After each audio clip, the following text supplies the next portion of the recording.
Greetings, my peeps, and welcome to the All Things Basketball Podcast with your boy GD. In this episode, my Week 3 recap, guys, we'll go through, of course, we'll talk about the passing of a couple of coaches, one a legendary coach. We'll talk about that.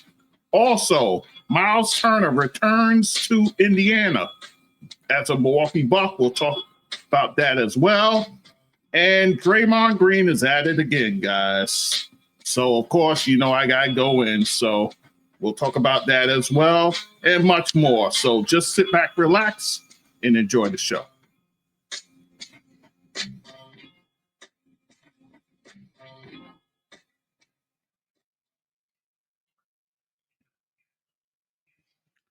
Okay, guys, it's your boy GD back with the All Things Basketball with GD podcast. And guys, we are up to week 4 now in the NBA. So it's early still. At least we're 10 games in, so we can give some proper analysis where it needs to be. So, but nonetheless, we'll be doing the week 3 recap, go through all the happenings and so forth. So without any further delay, let's get to it. Of course, we'll start with the players of the week for week 3, starting in the East. How about Cade Cunningham, guys, for the red-hot Detroit Pistons, guys? His team went 4-0 for the week. 3 of those games on the road. At Memphis, they got a win there. Then at home against the Utah Jazz. Then on the road again in Brooklyn at the Barclays Center and playing the Nets, and in Philly beating the Sixers. For the week, Cade Cunningham averaged 31 points per game. Wow.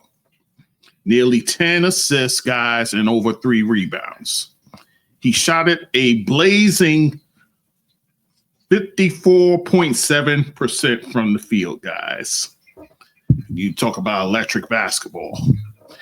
And then from 3, 9 of 25, you'll take that.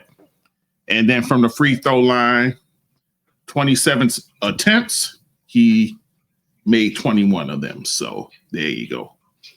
But Cade Cunningham, picking up where he left off last season, guys, his all-star campaign and his hot Pistons team. So Cade Cunningham, your player of the week in the Eastern Conference. Then in the West, let's talk about the Joker, Nikola Jokic. His team went 4-0 for the week for the Denver Nuggets. They were at home all week, guys. So some nice home cooking for them. Beating the Sacramento Kings, the Miami Heat, the Golden State Warriors, and the Indiana Pacers, guys. And for the week, the Joker, of course, averages a triple-double for the week, over 31 points per game, over 13 assists per game, guys. Wow. And over 11 rebounds as well. And throw into that 2 steals per game, guys. He shot it from the field, guys, 69.5%. Wow. Talk about obliteration. And then from the free throw line, he was 18 for 20. So there you go. So that was the kind of week the Joker had. Of course, playing MVP basketball. So that is your players of the week, guys. Let us continue. Top story, guys. We no longer have an undefeated team. We no longer have winless teams. OKC gets knocked from the undefeated rankings. And this happened on Wednesday, November 5th. They actually lost at Portland to the Trailblazers, guys. The Trailblazers are one of those surprised teams early on. They're 5-4 guys, and they took this game 121 to 119. They were down at one point 22 points to the Thunder, and they came back for the win, guys. Let's talk about Dene Avaji. This guy is playing outstanding basketball. In this game, 26 points, 10 rebounds, 9 assists. So nearly a triple-double for him, and throw in 2 steals. Drew Holiday's playing well for them, guys. 22 points in that game at 6 rebounds. And then off the bench, Jeremy Grant. Playing well coming off the bench, guys. 20 points with 5 rebounds and 5 assists. SGA, of course, doing SGA things. 35 points, 9 rebounds, 4 assists. But OKC loses, and now they have a blemish on their record now. So there you go. So OKC no longer undefeated. And then as far as the winless teams go, Brooklyn Nets finally gets a win on the same night, in fact, Wednesday, November 5th. And they do it at Indiana, guys, taking the game 112 to 103. And this game, they were down at half, 59 to 54. And then in the third quarter, after 3 quarters was done, they were down by 3, so inching closer. And then in the fourth quarter, they turned it on. In that game, Michael Porter Jr., being the star for that team, 33 points and 11 rebounds. So he gives you a double-double. Nick Claxton has a double-double as well, 18 points, 10 rebounds, 6 assists. Add to that 3 steals and 2 blocks for him. And then on the losing side, Pascal Siakam, 23 points. He's playing great, guys, along with 9 assists and 6 rebounds for him. So now you have teams with at least a win, and Brooklyn Nets into that conversation there. Oh, by the way, Indiana stuck on 1 win as well. So there you go. So, all right, guys. So that's it for that. Let's talk about a legendary coach passing, guys. Lenny Wilkens. Lenny Wilkens passes away at the age of 88. He's a Hall of Fame player and a Hall of Fame coach, guys.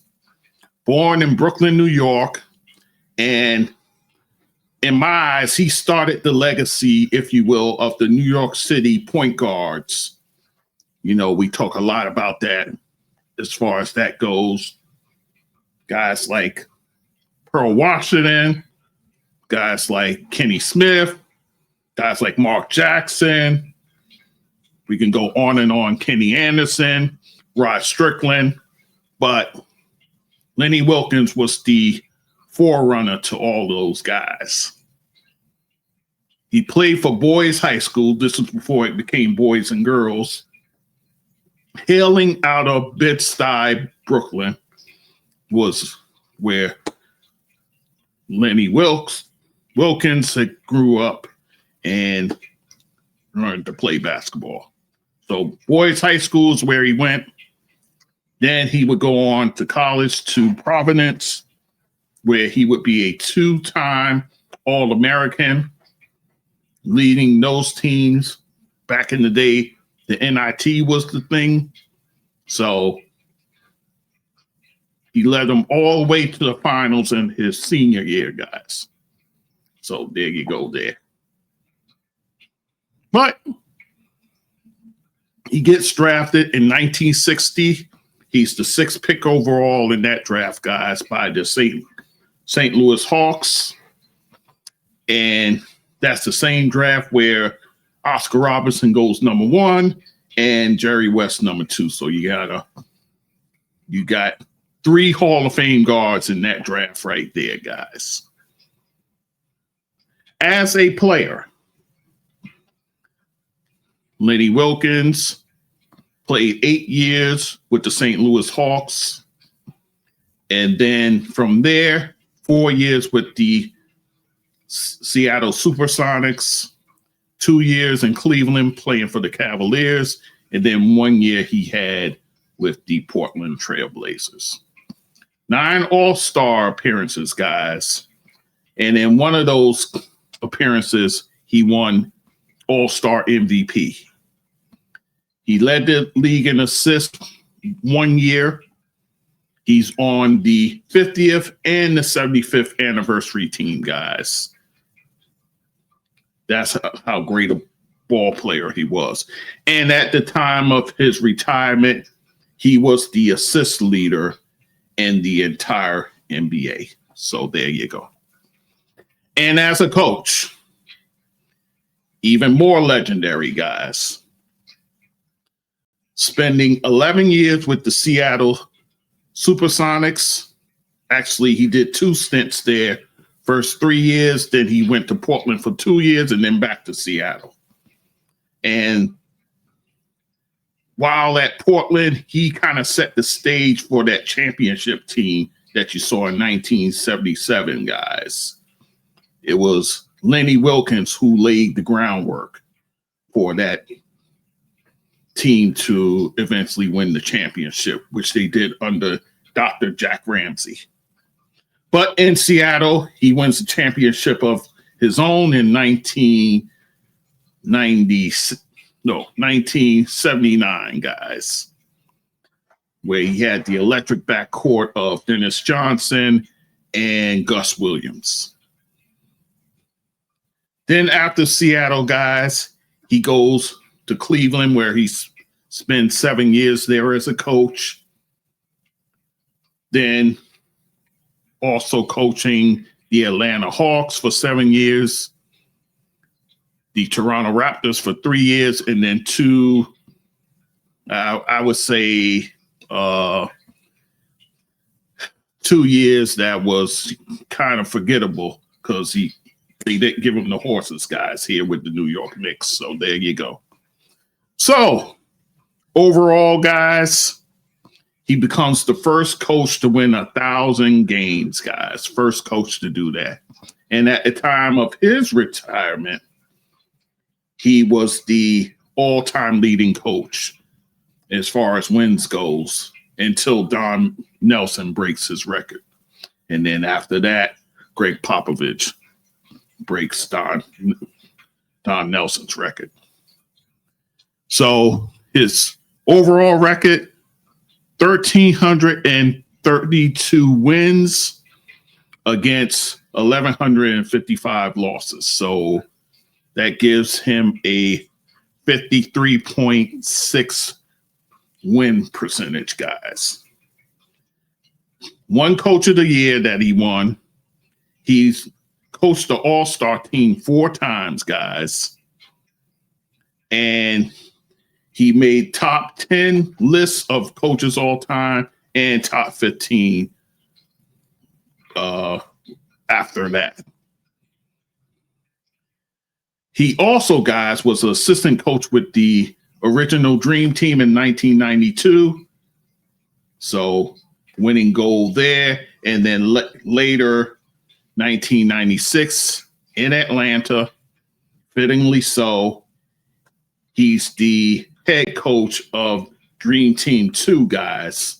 And Dream Team 2, a lot of people make a case for Dream Team 2 being the superior team, even over Dream Team 1. This was who they had on the squad, guys.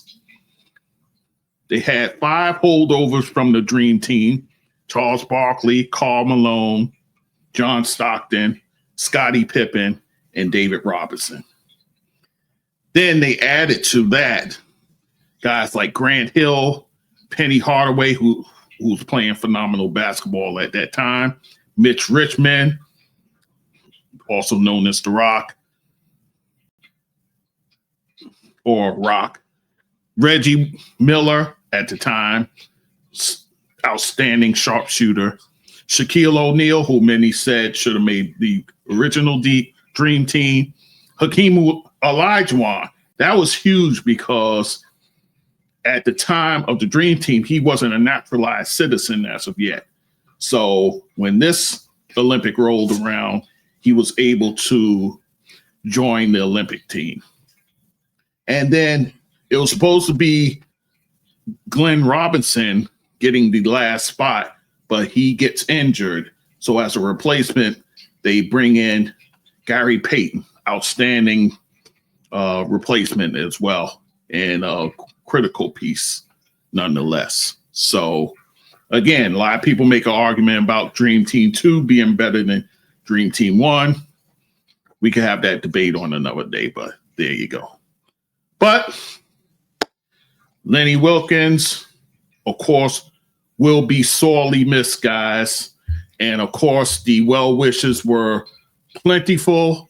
In fact, I'll read to you what the commissioner had to say about him, and then a few of his contemporaries as well.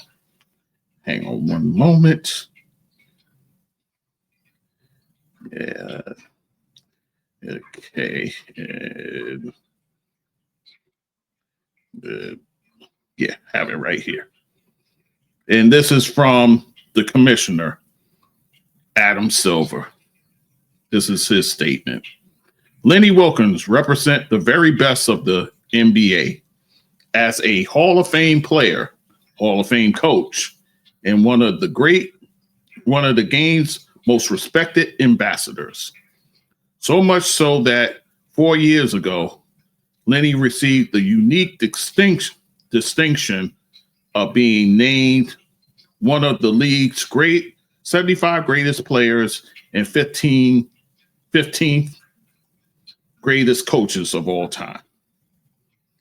But even more impressive than Lenny's basketball accomplishments, which included 2 Olympic gold medals and a NBA championship, was his commitment to service, especially in his beloved community of Seattle, where a statue stands in his honor. He influenced the lives of countless young people, as well as generations of players and coaches who considered Lenny not only a great teammate or coach, but also an extraordinary mentor who led with integrity and true class.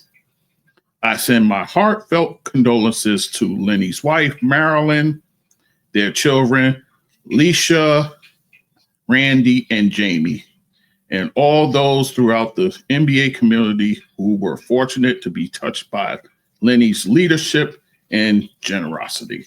That's from Adam Silver. And then you get coaching contemporaries like, well, coaches who are here now. Steve Kerr had this to say.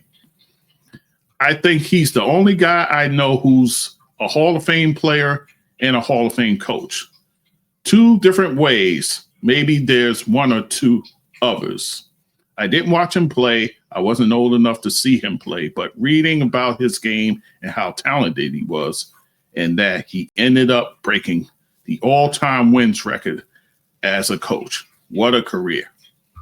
So that's what Steve Kerr had to say.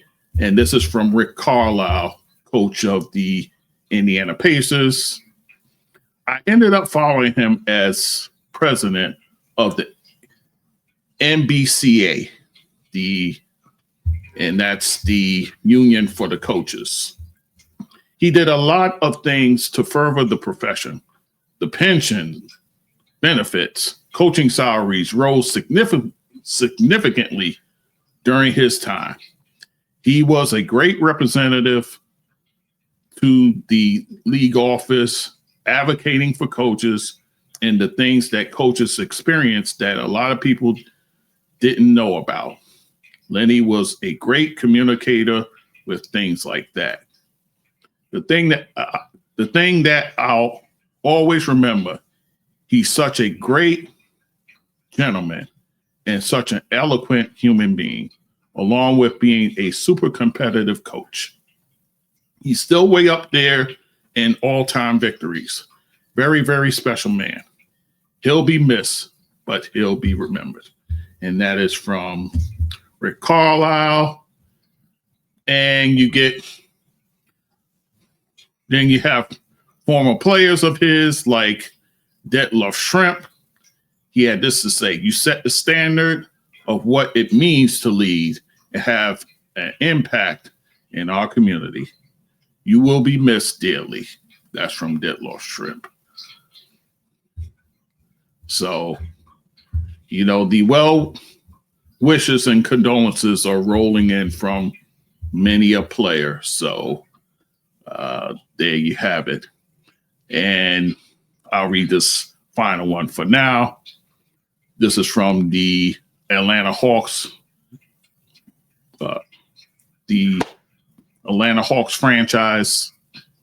Beyond his excellence as a player and a coach, he was an innovator, a trailblazer, a winner, and a leader, not just in Atlanta, but every community in which he played and coached. In addition to his numerous achievements, Lenny always carried himself with calm dignity and undeniable class and grace. So there you have it. So, of course, we wish condolences to his family, sending love and light their way and prayers as well. So there you have it. Lenny Wilkens passing away at the age of 88. And then we have the passing of Richie Adubato. And he passes away at 87. Born in Irvington, New Jersey, he played for the Clifford Scott High School in Jersey, where he played baseball, guys. He actually was on 3 of the state title teams, guys. And then he would go on to Uppsala College, and then from there to William Patterson University, where he would be a coach. He would be a player for the baseball team and for the basketball team. Actually, he captained both teams. So there you have it. He coached Our Lady of the Valley High School, and then also at Uppsala College. He coached there as well. He would then be added to as assistant coach in 1978. He's added as an assistant coach with the Detroit Pistons under head coach Dick Vitale. He will later be named interim coach after Dick Vitale gets fired 12 games into the season. And he would go on, and that team was not good. He would finish 12-58. He would later coach the Dallas Mavericks for 3.5 seasons between 1989 up until 1993. He finished with a 94-170 record, guys. He also coached the Orlando Magic after Brian Hill was fired. He was an interim coach again, finishing out that season 21-12, thus making the playoffs, but losing in the first round. And then from the NBA, he would coach in the WNBA. He actually joined the New York Liberty, was coaching there in 1999 up until 2004. There he saw success, guys. He finished 100 wins and 78 losses. His Liberty teams made the finals 3 times, guys, in the conference finals once. Then he would go on to coach the Washington Mystics for 3 seasons there. He finished 34-38 with a first-round appearance in one of those years. Also, guys, on his NBA resume, he was assistant coach not only in Detroit, in Dallas, and in Orlando. He was also an assistant coach for the New York Knicks during the 80s, and then also with the Cleveland Cavaliers.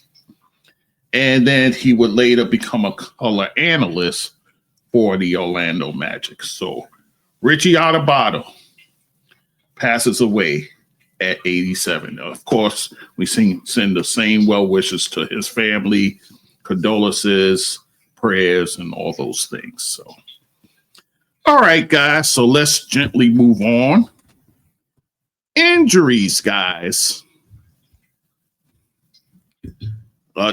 Another year, another injury for LaMelo Ball, guys. He has missed 3 games and bound to miss Monday night's game, November 10th, against the Lakers. So that'll be his 4th. And this, of course, is a result of an ankle injury, guys. He has a litany of that in his history. So that situation will bear watching. I'm sure the Charlotte Hornets want to play it cautious with him. So they'll treat him with kid gloves. So we'll see what happens. So in the interim, guys like Colin Sexton, guys like Trey Mann will benefit from his absence, being able to get some minutes there. But LaMelo Ball out with an ankle injury. Let us move on. Speaking of familiarity with injuries, Zion Williamson out, guys, 3 games and possibly more. With what else? A hamstring injury, guys. Not a stranger to that for him. So we'll see what happens this week, whether he's able to get back on the court. So in the interim, guys like Sadiq Bey will see some minutes. Of course, Herb Jones as well. So, but Zion Williamson, again, the injury bug has hit him. So there you go. Bad news for Walker Kessler. We talked about him last week, guys. He is out for the season with that shoulder injury, guys. So Walker Kessler done for the season. So, of course, the immediate beneficiary, Jusuf Nurkic, who himself has an injury history. So, guys, I would pay close attention to Kyle Filipowski, because Nurkic has an injury history too, guys. So I would keep my eyes on Kyle Filipowski, especially if you're playing fantasy basketball. Maybe you got a slot there. I say pick up Kyle Filipowski and stash him, because I think, like, as the season goes on, he'll get his chance to shine. I believe that out there in Utah. So, but Walker Kessler out for the season, guys, unfortunately. Let us continue. Bam Adebayo for the Miami Heat suffers a toe injury, guys, in the first quarter of a loss to the Denver Nuggets, actually on Wednesday, November 5th. So he's been out 2 games and counting, guys. And a lot of people saying he dodged a major injury. So that's good news for Bam. So hopefully we'll see him sooner than later. Of course, benefiting right away is Khalil Ward. And then I would say also Nikola Jovic. I think he could be a beneficiary while Bam is out. So there you have that. But Bam, toe injury, 2 games so far. We'll see what happens. But thankfully, it's not as serious. So there you go. Cam Thomas, he sustains a hamstring injury, guys. Seem like the hamstring injuries are routine here. Also on November 5th, in a win, at the Indiana Pacers the night they got their first win, in fact. So Cam Thomas, and he'll be reevaluated, guys, in 3 to 4 weeks. So seems like this is a serious hamstring injury. So we'll see what happens there. And the direct person who's seeing more minutes now, Tyrese Martin. So keep that name in mind, especially if you're in the fantasy realm as I am. So Tyrese Martin. But Cam Thomas, hamstring injury, we'll see in about a month. We'll see where he is. And then another guy who's no stranger to injuries, Kawhi Leonard. He's to miss the next few games, according to Coach Tyronn Lue, with an ankle injury. So far, he's missed 3, guys. So I think that could be more. So we'll see what happens there. But Kawhi, another year, another case of the injury bug hitting him. So we'll see how that goes.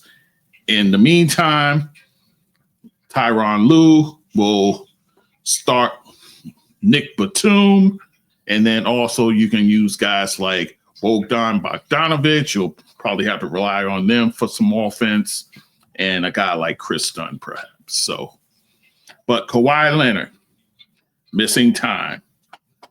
What else is new? But there you go. With an ankle injury. And then the last one I'll talk about, Jalen Green. Now, remember, guys, he missed the first part of the season. He comes back 2 games in, guys. He aggravates his hamstring.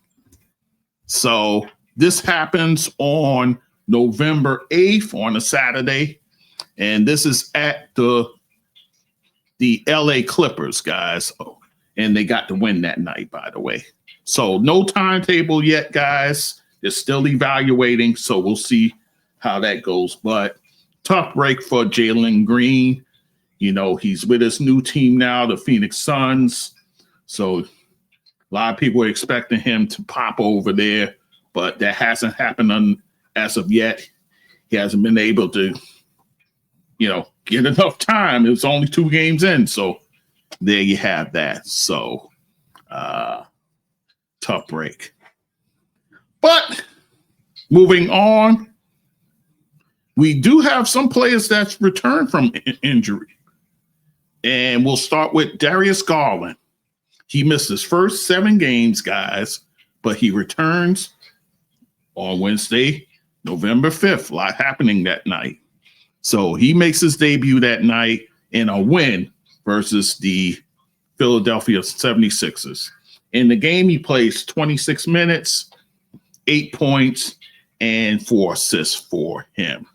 So Darius Garland back for the Cleveland Cavaliers, and boy, do they need him, guys. Right now, they're towards the bottom as far as offensive rating, so you need your floor general there. Darius Garland is that guy, so hopefully we'll see a bump up in their offensive rating with Garland back on the floor. And talking about the rich getting richer, guys, DeAaron Fox, he makes his season debut. He missed the first 8 games with a hamstring injury, and he joins them for a win on Saturday, November 8th, against the New Orleans Pelicans. In the game, guys, he played 31 minutes, 24 points, 3 rebounds, 3 assists. So he joins a team that is now 7-2 and the biggest surprise in the NBA so far. So DeAaron Fox joining a young, talented nucleus with the San Antonio Spurs. So there you have it. The Ant-Man's back. Anthony Edwards, he returns to the lineup after missing 4 games with a hamstring injury. And of course, it's on Wednesday, November 5th, where everything's happening. And he comes back to a loss at Madison Square Garden. You know, everybody loves to play at Madison Square Garden. So there you go. But they do lose that night to the New York Knicks. In that game, he plays 29 minutes, scores 15 points, didn't shoot it all that well. He had 5 assists and 2 steals. But the Ant-Man back for the Minnesota Timberwolves. And then good news, guys, if you're a Laker fan, LeBron James, he's beginning basketball activities now, guys. So as of what I just heard, he's practicing with the South Bay Lakers. Remember, that's their G League team where they kept shuttling back and forth Bronny James. So LeBron is down there with the South Bay Lakers practicing, ramping up to get ready to play for the Los Angeles Lakers. He could return this month, guys. That's how close he is to getting back on the court. And he's missed 10 games thus far with the sciatica, which has plagued him thus far. So there you go. So LeBron James, you could see him soon on a basketball court near you for the Lakers. All right, so that's all the injuries, guys. Let us continue. Myles Turner, he makes his return to the Indiana Pacers. Remember, guys, he played there 10 years. He's put in the toil and all the things for that ball club there. Now he joins a Milwaukee Bucks team. And with the Milwaukee Bucks, he's on with that big contract that they gave him, so forth.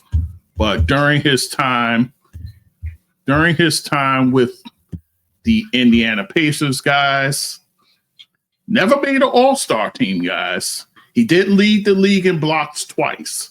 So there you have it. But a solid career, nonetheless, with the Indiana Pacers. So there you have that. But he comes back on Monday, November 3rd, to a win for the Milwaukee Bucks, 117-115, in a game where it had to be won on a Giannis Antetokounmpo jumper, guys. In that game, Myles Turner, 9 points, 7 rebounds, but get this, 5 blocks, guys. Wow. So there you go. And of course, Giannis leads the way, 33 points, 13 rebounds, 5 assists, and 2 steals. And then on the other side, the person Myles Turner was guarding, Isaiah Jackson, kind of lights him up, guys.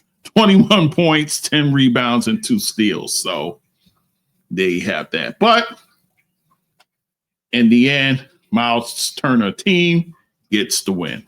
So there you have that. And then also, they did a video montage for Myles Turner, and the crowd booed him loudly. And as he was sitting there, and when it was done, he made a motion like he was closing the books. In other words, he's closing the book on the chapter as far as his time with the Indiana Pacers, to which some people took issue with that. But, I mean, he was getting boos rained down on him. I understand, I get it, because he went to their arch enemy in the same division, by the way. So, I get that, but, you got to give him a modicum of respect for the time that he had there. 10 years, that's no walk in the park. You got guys who been places 1 year and they'll get a video tribute and all these sort of things. This guy spent 10 years there. So there you have it. So that's how it goes. Anyway, so that is it for that. Last item before I close out. Draymond Green. I tell you, this guy, his antics is enough to give me content throughout the entire year. So Draymond decides now, not only he has his basketball podcast, the Draymond Green Show, he decides to venture into a football podcast, which he calls Why is Draymond Talking About Football? Which, seems like the apt name for it. And he has a co-host, Jordan Schultz, that he does it with, right? So, in this episode, let me just play the sound because, my goodness. I mean, okay, here it is right here. I'll let you hear for yourself, guys. I will let you hear what he had to say. This is Draymond Green speaking about Dak Prescott. Oh, hang on a second. I forgot I turned my volume. He's getting some numbers and they stink. He's getting some numbers and they stink. Dak's a bum. He's not a bum, dog. He's a really good quarterback. No, he's a bum. They'll never win with that. I won 4 championships, Jordan. So you got to understand, when I say bum, I'm not saying Dak Prescott isn't a good NFL quarterback. Of course he's a good NFL quarterback. I'm not saying that. But I'm saying when the money's on the line, when it's for all the marbles, who are you? He a bum. Listen to this. He good. So, this is Draymond Green talking about Dak Prescott, the quarterback of the Dallas Cowboys. Calls him a bum. He mentions the money that he's making. He doesn't come up in the opportune times in the playoffs. So he calls that man a bum.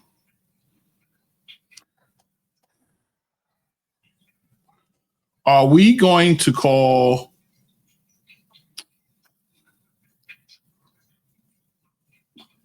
Dan Marino a bum? Are we going to call Dan Fouts a bum? Are we going to call, I can just go on, of quarterbacks who has played well, regular season wise, and may not have come up the way you wanted them to in the playoffs. Are we going to play that game? Are we going to do that? So there's that. And, a lot of people went off on them, namely the Odd Couple. Rob Parker called him a hypocrite because he's supposed to be new media and he has these disparaging things to say about him, doesn't back it up with numbers, doesn't do any of that. He talks about the man's salary and so forth. So and Rob Parker says this, which I fully agree. If a media person was to take that same line of calling somebody a bum, people like Draymond would call them out because they never played in the league and all these sort of things. So they would take issue with that. Here's what I'm going to say. First of all, why are you doing a football podcast? It's bad enough you're doing the basketball podcast during the season. Draymond, do you need stuff to fill your time? Your team is barely over 500, maybe. Now I'm sounding like the people when they talk about Angel Reese. Maybe you should concentrate on your game and how you can make things better for your team. How about that, Draymond? How about that? And then also, let's take it to the realm of basketball. You got a guy in your locker room who you could say that about. He hasn't won the championship as of yet. Jimmy Butler. So would you say that about Jimmy Butler? Would you call Jimmy Butler a bum because he hasn't delivered and got his team a championship? Would you do that? No, you wouldn't do that. So why are you calling this man a bum? Come on, man. And then quiet as kept, Draymond. You know, a lot of people snicker about you saying that, oh, you know, you're hanging on. Basically, you've been carried by Steph Curry. You've been carried by Klay Thompson and those guys. You've been carried by Kevin Durant and those guys when it comes to winning your championship. You stick out your chest. I won 4 championships. Really? Really? So what are you even talking about? And then, of course, you know, most of the media went hard at him. Not his buddy Stephen A. No, sir.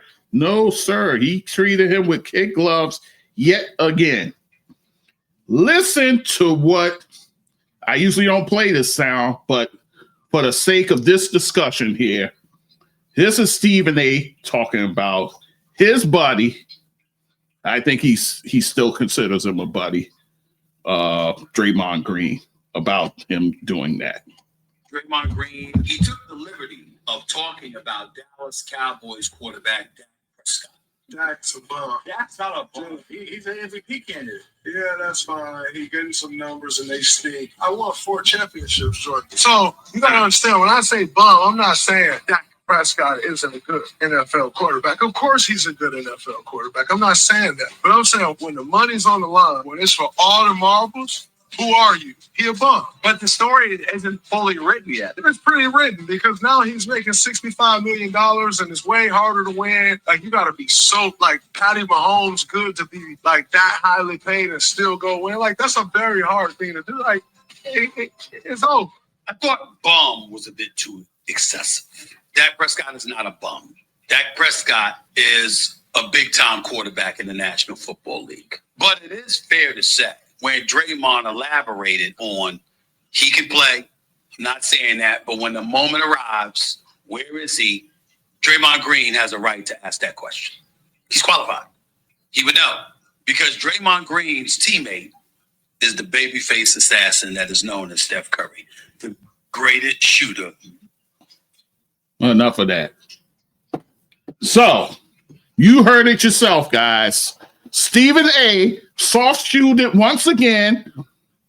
You know, he goes hard after certain people, but when it comes to Draymond, he goes limp. Come on. How is he qualified to make a statement about football, giving a critical football analysis? He's not qualified, Stephen A. So stop it.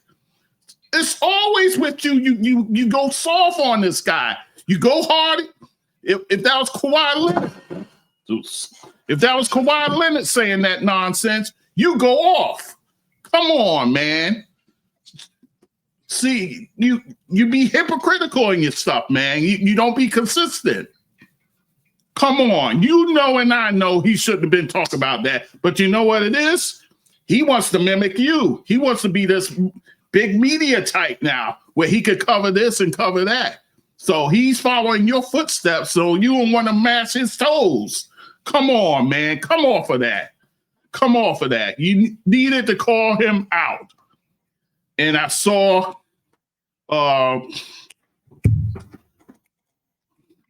who called him out about that? Well, you know, Mad Dog Russo, he went off on him. So much so he had to try and clap back at Mad Dog because he's basically saying, you know, Mad Dog's he says that Draymond Green couldn't even get playing time with the 86 Boston Celtics. Oh my gosh. Marcus Spears, he had to be like, look, what are you doing? What are you even doing with this? Michael Irvin went off on Draymond for going there. So, again, Draymond, what are you even doing that you have all this spare time? You got spare time for your podcast. That's fine. Well, I ain't even going to say that's fine and good because it's not, in all honesty. but I digress. But what are you doing? Starting another podcast? Really? Like there was a need for you to have a podcast talking football. Come on. What are you even doing with that? But, I'm sure this will not be the last time he says something outrageous on a podcast of his. I got to say it like that now that he's got more than one. So I can tell it's going to be a long season, especially dealing with this guy. So there you have it. So, all right, I'm done. But I'm sure I'll be talking more about this guy as the season goes on. Anyway, I thank you for listening. All Things Basketball podcast with your boy GD. All Things Basketball with GD.com is the website. There, my videos, my clips, all the things. Donate, guys. My Cash App, $GD, that sports dude is always in the scroll. $GD, that sports dude.